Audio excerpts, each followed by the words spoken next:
So then in this case, I said it one more time, hello everyone, and that I'm excited to greet you here on YouTube. Do you hear me now? Please give me your feedback whether you hear me now without the microphone, which I just turned off. Yes, great. Well, I'm very happy that you hear me now. Unfortunately, it did not work the way I wanted to work it, but anyway, yes. So welcome to our premiere on YouTube tonight, where we continue with our exciting Bach project. So thanks a lot for subscribing the channel here and for moving from Facebook here on YouTube, and I hope that we will have a good experience without interruptions here. So coming to the point of our next, or let's say next stop of our journey, is the C minor Prelude and Fugue from Book I, which we will be talking about now. Hi everyone, thanks a lot for the feedback about the sound, that now you hear me well. I feel much better immediately. Well, that's very good, because with no sound it just doesn't make any sense. So the C minor Prelude and Fugue, well, basically my impression just starting the book 2 comparing to the book 1 is actually that the language, the musical language which Bach uses, already starting from the first and second sets, it's already completely different language. The role of the prelude, that is what I feel already in the beginning of this second book, is much. The prelude itself is bigger, and the role of it somehow is more. It's not just like we were talking. The prelude in the book 1 was more like warming up, but here it's the role of prelude is getting more and more important. Yes, Denda, I'm so sorry. I was just I'm not sure that you have heard. Well, my words were audible because of the mic issue.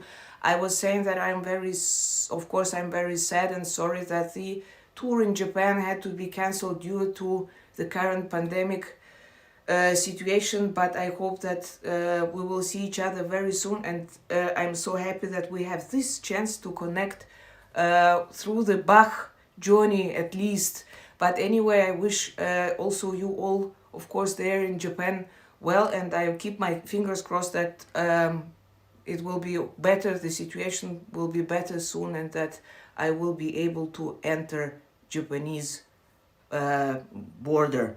So the C minor, yes, so the C minor prelude, and I will just show you basically I thought that was actually very interesting, also for me, very interesting experience here, because the prelude is actually this prelude is divided in 2 parts. So we have part 1 with repeat and part 2, which of course I had to think about the character of this prelude, or also about the form.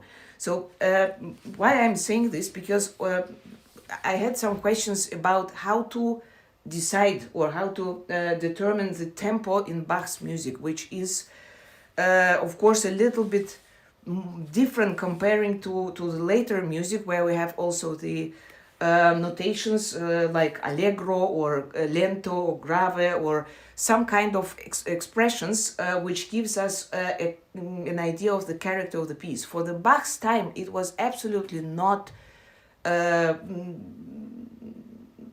was no usage of this, or not in this how should I say, not that often that this words expression were used. So basically the idea of the tempo was actually or how we decide what tempo the performer should choose is based on 2 very important issues. If we have no indication of the character in Italian or French language. So basically, first of all, we have the key signature. I don't know what's happening, not the time signature. The time signature, which we have here, in this case, we have this C, which means 4 quarters, for, let's say, 4 crotchet bar. And this actually gives already the idea of the character of the music, and of course also of the beat of the music, because the let's say the tempo is not only the amount of the quarters or 16 notes or the note values in the bar, but it is also a question, first of all, a question of the beat, which notes are, or a pulse, which notes are more important, which pulse should we feel like. So the 4 quarters bar gives us already a clear link that it should be thought in 4 beats. And of course also the beats, they are not the pulse within the bar. These 4 beats, they are not, they have a different expression, they have a different heaviness. So basically it is very important to feel, of course, because the first beat normally is the heaviest, and the third beat in the 4 quarter bar would be let's say half heaviest. The second beat would be a little lighter, and the fourth beat is the lightest. Why I'm coming to this, I'm talking about that so in such a let's say detailed manner, because this is really, in my opinion, a crucial point in choosing a tempo, especially also in Bach's music or in Baroque music, basically. So the time signature is the first direction which we have, or a clue which the music scores give us. And another one is that to the time of Bach contemporaries, they actually they knew about the tempo of the dances which they were using in their music, which is of course also in the pieces, which especially in the instrumental suites, it was also the rhythm was very audible and very clear written in the music. So it was clear. The Alemande, for instance, is a 4 beat measure, and it has this very plain and grave character. So this gives us already a link what kind of tempo which we should be taking. That was my thought on looking on this score, that it can be seen, this prelude, as a kind of invention in 2 parts, but for me I had a clear link to the Alemande. Alemande is let's say a dance which was very often used also in French court.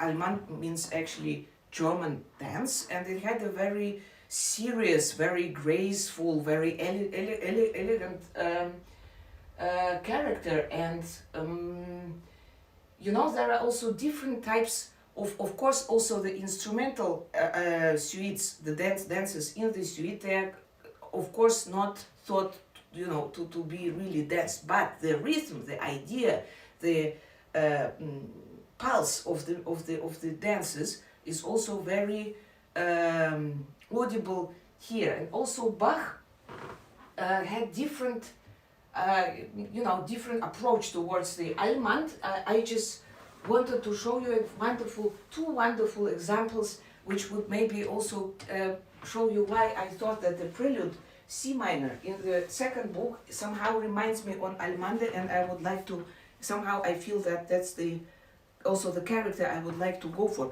So if we are watching for the score of the second partita, in C minor, which is Alemande, we have actually here an alla breve. Alla breve means actually half, half breve. And this is, I think, a good, for me, example to feel what is actually meant with the beat, because alla breve in this case does not immediately mean that it should be played in a very quick tempo. Rather, it is about the pulse. So we have the 16th movement, which is very typical for Alemande dance, and that's how it starts.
So this is the Alemande in alla breve, which for me is what is so important here for me personally is that this 16 movement. What does it mean alla breve here? It means that the phrasing and the tempo should be could not be much too slow. That's how if Bach would have written this in 4/4 bars, then it would be like this.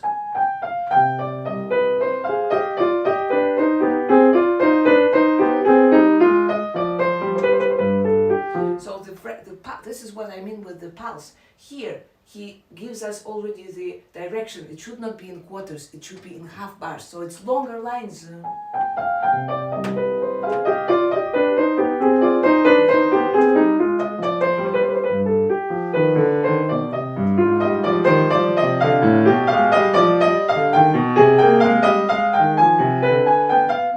then later on we have also this, look, we have here also already the 30 seconds, which is a very small note value, which means that we cannot take the alla breve much too quick. And basically alla breve, exactly like the 4/4 bar, was at that time, it didn't mean a very quick tempo. Actually it meant the moderate, rather slower, on the slower side. So if we have this 30-second notes here, small note values, we have to take it.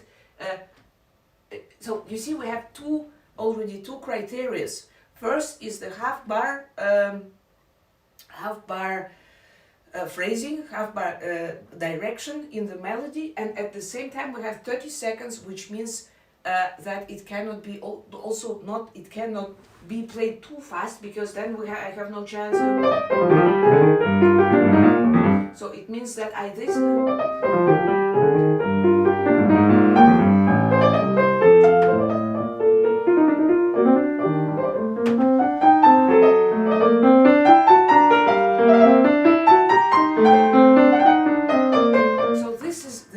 tempo between this, where I still can keep this half bar line and still to speak out all of those small note values, like the 30-second notes.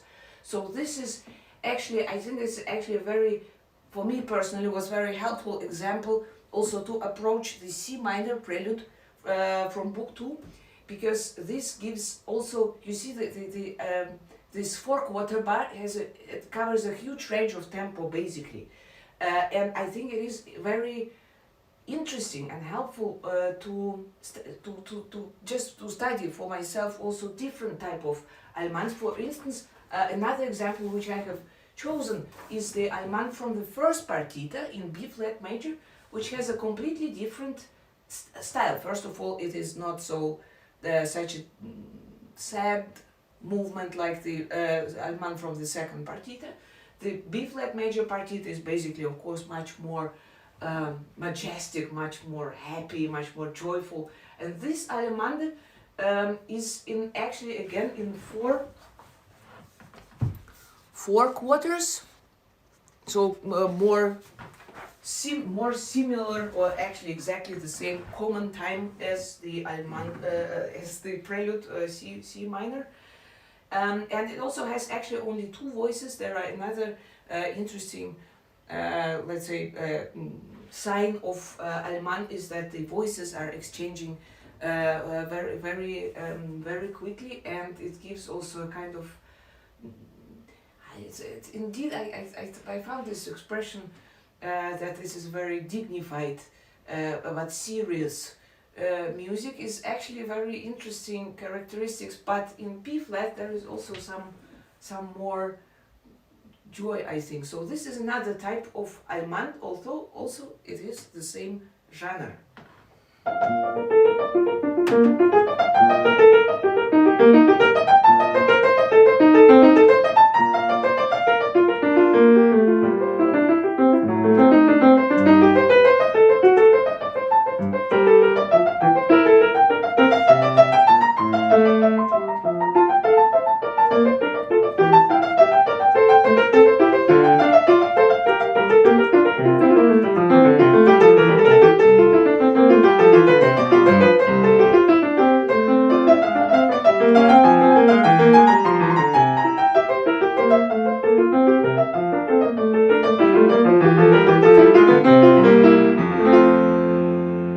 So this is already gives us another feeling. It's serious, but it's not too serious. So these are actually my let's say these were my thoughts about how to approach this particular prelude in C minor from the second book. So basically, the idea, the choice of the tempo, especially in Baroque music, was based on the time signature, which is written in the score. Also, some sort of course, also note value, as well as the knowledge, because that was absolutely the performers of Bach's time. They knew about those dances. They knew everything about them.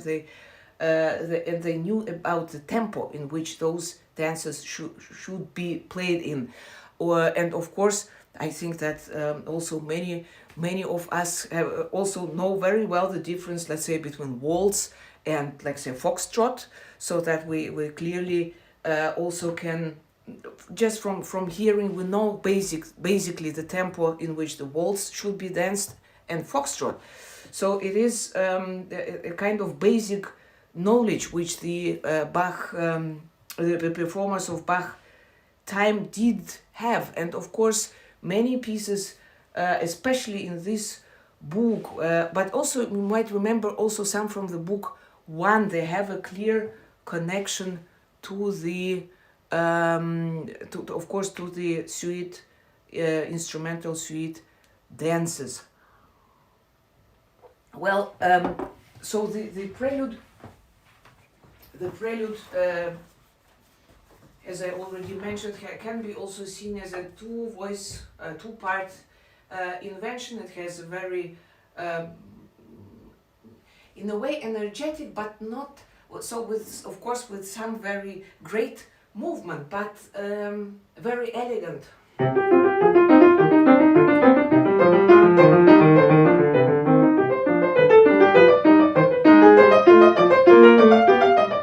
So we have what is already very interesting, that already here in bar 3 and 4, and later on in bar 17 and 18, there is a real chromaticism, which Bach actually in the second book he's using it so often. So we have in this hidden line, again, this kind of polyphonic line.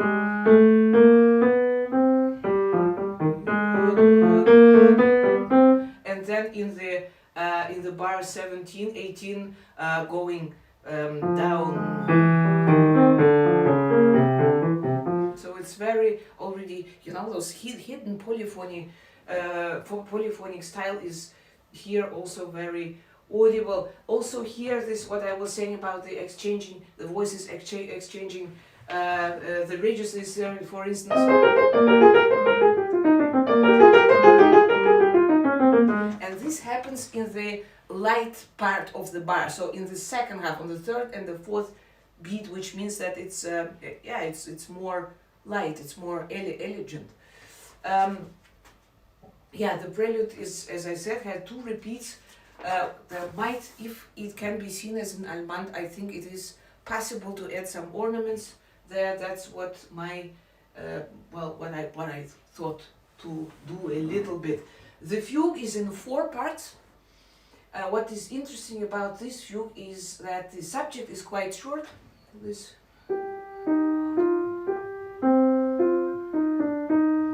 very simple, very noble, very restrained, maybe something like this.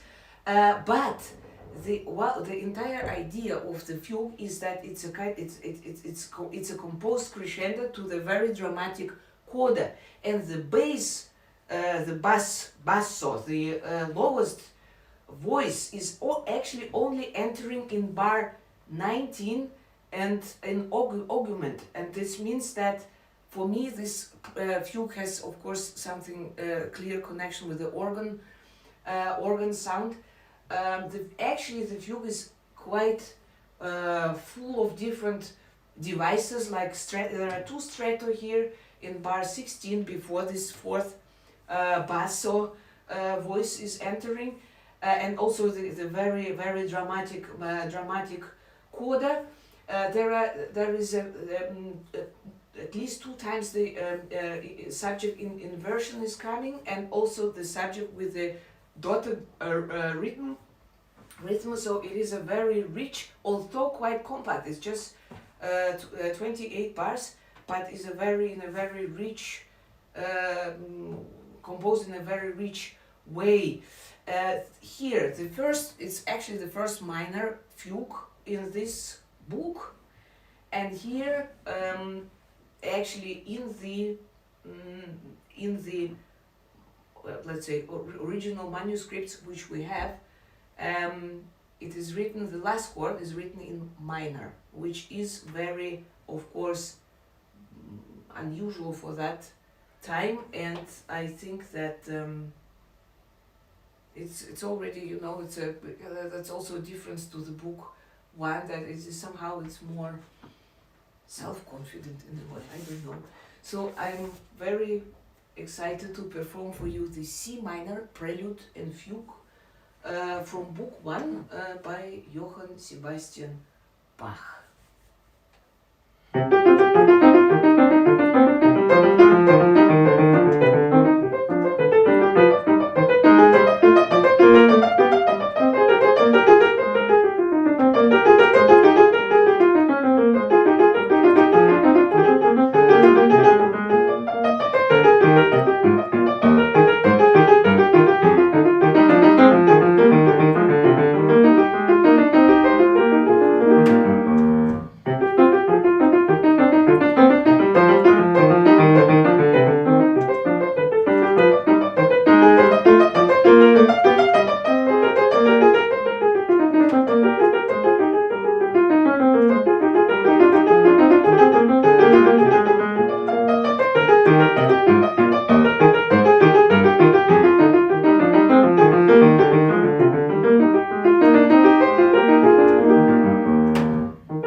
the C minor Prelude and Fugue from Book II. This is another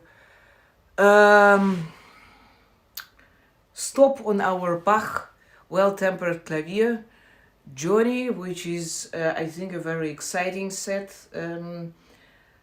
Of course, as you know, that I'm very well aware that my also vision of the prelude, that I see it in a connection with Alemande, of course, is very subjective, but still it gives. I think it for me it was very delighting also to get a little bit deeper, to compare some Alemandes, to see how this dance work, what kind of tempo is that, what kind of tempos are possible in this kind of dance. And yeah, this is indeed a very exciting study. And yeah, there are Bach is, I think that is really so amazing about him, that there are so many things which we can learn in his music. And this is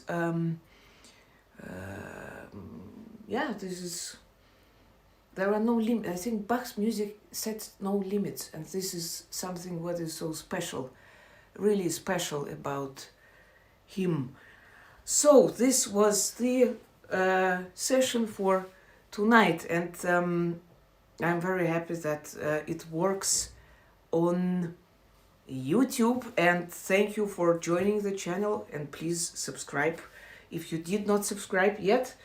And I hope that the other microphone issues I will solve by the next time. Anyway, I am very grateful to you for joining, and I wish you all a good week, and we see each other next Thursday here again on YouTube. Please keep well, keep safe, and yeah, see you next Thursday. Bye bye.